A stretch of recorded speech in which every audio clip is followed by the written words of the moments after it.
Hora de conversar com Mônica Bergamo. O governo vai acelerar negociações da PEC contra militares na política. Não é bem contra militares na política, né, Mônica? É contra um pé em cada canoa. Ou em um, ou em contra uma, ou militares em da outra. política. Ou seja, é uma PEC que estabelece que militar que quer fazer política tem que deixar de ser militar. É Tem que simples, ir para a simples, né?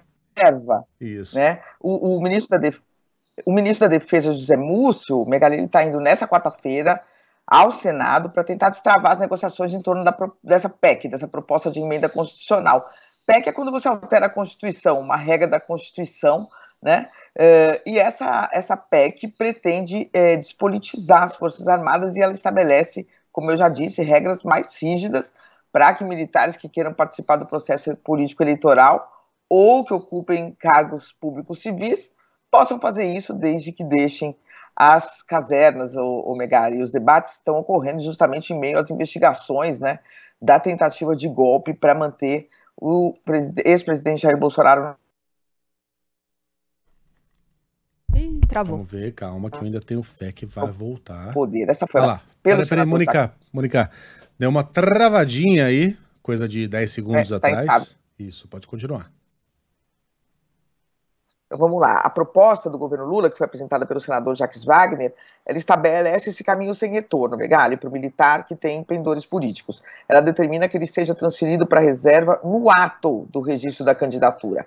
Quer ser candidato, entrou para partido político, registrou a candidatura, sai da carreira e não volta nunca mais. E mais do que isso, tá? Essa é a proposta do governo Lula. Ele perde a remuneração a que faz jus, né? Ao menos que ele já tenha cumprido 35 anos de serviço. General Mourão, por exemplo, já cumpriu 35 anos de serviço, está na reserva, vai ser candidato, leva com ele a sua remuneração e as Forças Armadas seguem pagando a remuneração dele. Agora, hoje, né, como é que é hoje, Megali? Veja como é que é hoje. Hoje o militar sai, quer ser candidato. Ele pede uma licença, sai, vai para a campanha, vai com a remuneração, é derrotado e volta, Megali, volta e fica lá. Quer dizer, uma pessoa que claramente quer seguir a carreira política, apesar de não ter voto, fica lá dentro, contaminando as Forças Armadas. Isso é um entendimento com uma política partidária. Bom, essa PEC, obviamente, né, Megali, é uma resposta à intensa participação política de militares no governo Bolsonaro. A gente se lembra dos levantamentos, milhares ocuparam cargos civis, né? Diante, no entanto, Megali, da resistência dos senadores bolsonaristas, a PEC, do jeito que ela está sofrendo muita resistência e corre o risco de ser derrotada. Então o governo abriu negociações e o Zé Múcio vai hoje fazer essas negociações no Senado. O governo não abre mão que militar que queira seguir na política e que seja candidato não possa regressar à carreira militar, mas decidiu negociar justamente as regras da remuneração. Só quem tem 35 anos de serviços prestados vai carregar sua remuneração? E quem tem 30? Quem tem 25? Quem tem 20? Quem tem 15? Quem já tem um tempo razoável, será que poderia carregar consigo essa remuneração?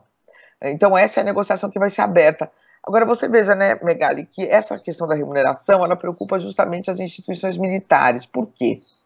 Porque é o seguinte, quem já tem 35 anos vai sair mesmo da carreira militar. Carrega a sua remuneração, ok. Agora, e aquele sujeito que tem 10 anos e resolve sair, vai sair com a remuneração, sendo que ele não vai mais, está na carreira, e as Forças Armadas vão seguir tendo que pagar a ele essa remuneração proporcional, obviamente, para sempre? Então, será que isso não vai ser um prêmio para quem deixa a carreira militar no meio? Então essa é a questão que está sendo discutida agora e que vai ser discutida nessa manhã. Uma outra exceção, Megali, que pode ser aberta, né?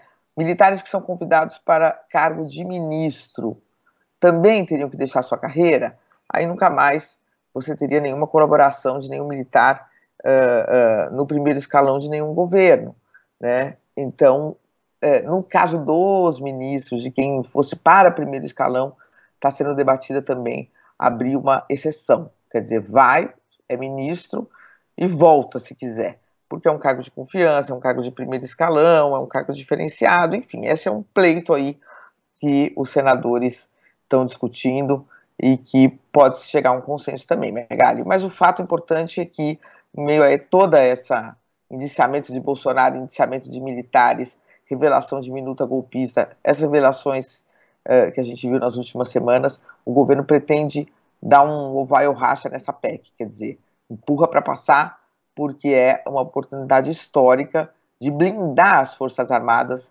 da politicagem, Megali. Mônica, a carreira militar, ela é por sua natureza uma carreira apolítica.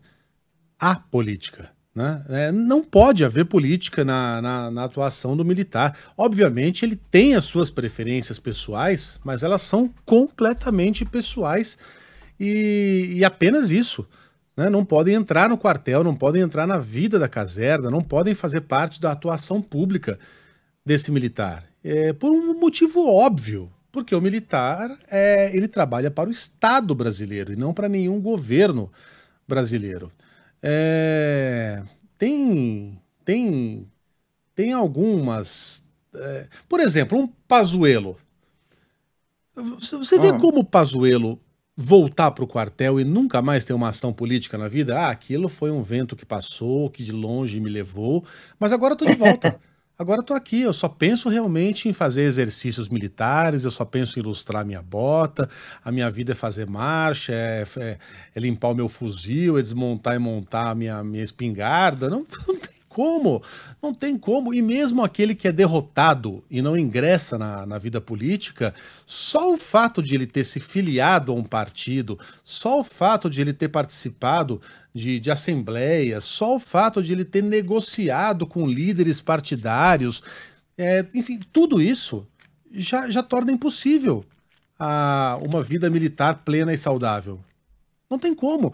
Tem algumas coisas que são tão óbvias, mas tão óbvias, que elas não resistem a 5 minutos de conversa. Aliás, eu sou a favor de que representantes de classe, como dos militares, por exemplo, eventualmente passem por uma sabatina com membros escolhidos pela sociedade, para explicar algumas coisas inexplicáveis, para explicar por que em 2024 ainda a gente tem que ficar pagando pensão para filha de militar que não se casa, porque elas não se casam nunca, por que a gente tem que liberar esses caras para participar da vida política e quando não dá certo eles voltam para o exército. Gostaria muito de reunir os principais magistrados do Brasil e pedir para que eles explicassem à população por que é justo que eles tenham 2 meses de férias por ano, por que é justo que eles tenham tantos penduricalhos e de vez em quando recebam R$1 milhão no contra-cheque.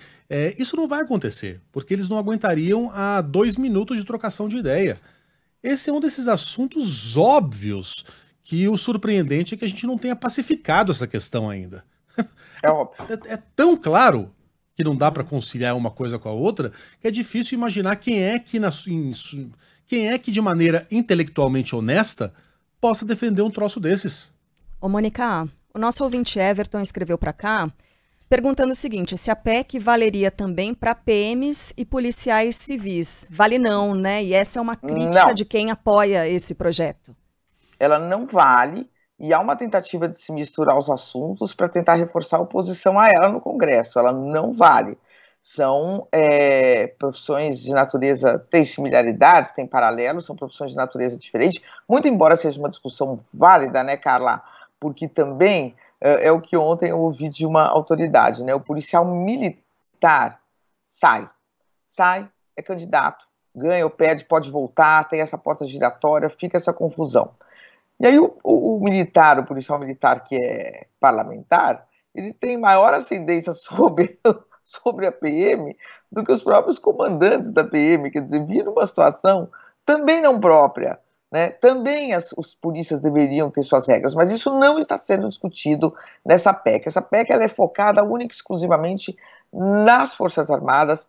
Tem apoio essa PEC dos atuais comandos das Forças Armadas, que não estão se opondo. Para eles é um alívio, Carla, você tirar a política de dentro dos quartéis, que tantos problemas está trazendo para as Forças Armadas, né? Para a imagem das Forças Armadas. Você agora possivelmente vai ter generais presos, encarcerados, né? O que é uma raridade num país como o Brasil. A gente conhece a história do Brasil e sabe que aqui militar de alta patente não vai preso, né? Mas agora talvez vá, né? Ex-militares, na verdade. militares já aposentados. Então, eu estava só querendo colocar um outro ponto aqui, mas só para esclarecer, não tem PM, não tem Polícia Civil, é uma proposta de emenda à Constituição no capítulo que fala única e exclusivamente dos militares das Forças Armadas, Exército, Marinha e Aeronáutica. Agora, o Megali, você estava falando aí dessa questão, eu não sei se vocês acompanharam o bate-boca que teve entre o ex-ministro Ciro Nogueira, ministro de Bolsonaro, né, e o comandante da Força Aérea Brasileira, porque o Ciro Nogueira questionou, né, se seria possível acreditar nas palavras de um general que hoje fala mal do Bolsonaro, mas que se o Bolsonaro tivesse vencido, bateria continência para o Bolsonaro. Ele fala assim, é possível acreditar em quem bateria continência para o vencedor, no caso seria o Bolsonaro, com a mesma firmeza com que bate em retirada do derrotado? E aí, o general dá uma resposta para ele que diz o seguinte, ele não entende que a gente bate continência não para pessoas, mas sim para autoridades, quer dizer, o básico do básico novamente, né, Megali? Olha o entendimento da relação dos militares com a política que tem o Ciro... É o Ciro Nogueira, né? Isso. O Ciro Nogueira acha que o militar tem que escolher o político que melhor lhe aprouver e ser fiel a ele pro resto da vida. Ganhe ou perca a eleição, ele tem que estar lá, sempre atrás dele, apoiando. Se perder a eleição, vamos dar um jeito de virar a mesa. Aí a gente entende, né? Como é que a gente chegou nesse estado de coisas. Quem rebateu ele foi o tenente brigadeiro Eduardo Batista Júnior, que era o comandante da aeronáutica no governo Bolsonaro. Ele escreveu assim, o senador Ciro Nogueira agride a instituição militar e demonstra desconhecer a lei brasileira que estabelece que a continência militar é devida às autoridades e não às pessoas. O óbvio sendo dito, né?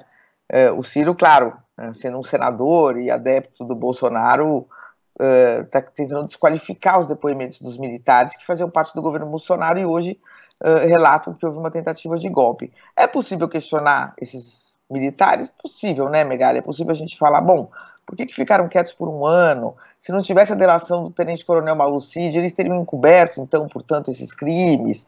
É possível tudo, lógico, ninguém está acima de críticas, mas o Ciro fez uma crítica errada, né? Quer dizer, a continência, de fato, não é devida ao Bolsonaro, a continência é devida ao presidente da República, qualquer que seja ele. Chefe das Forças Armadas. Bom, eu vou explicar de uma maneira que até o Ciro Nogueira consiga entender. Os militares são um aparato burocrático do Estado brasileiro. Os militares não são maiores do que o TCU, por exemplo. A função deles é servir o Estado brasileiro. E o chefe das Forças Armadas é o presidente da República, seja ele Bolsonaro, seja Ciro Gomes, seja Lula, seja o Enéas, seja o Levi Fidelix. E é para essa pessoa, seja ela quem for, que o chefe das Forças Armadas vai prestar continência, porque quando ele presta continência, aliás, não é bater continência, Ciro, é prestar continência a essa pessoa, na verdade, essa pessoa está representando o Estado brasileiro. Aliás, não era o Ciro Nogueira que atacava o Bolsonaro, chamava de corrupto, de golpista, aí depois virou super amiga. Bom, enfim, isso aí a gente deixa para uma outra. O Ciro conseguiu, em uma das campanhas, apoiar o Geraldo Alckmin, que era candidato à presidência, e o Lula, que também era candidato à presidência. E ele deu uma entrevista falando assim, no Brasil eu apoio o Alckmin, no Piauí eu apoio o Lula. E na casa da tua mãe? Ah, meu Deus! No Rio eu sou Flamengo, o Alckmin é melhor pro Brasil, mas o Lula é melhor pro Piauí, era isso que ele falava. Ai, meu Deus. E aí vem com esse papo. Ele é uma figura... Mônica! Muito... Vamos lá. Bom trabalho pra você, até amanhã.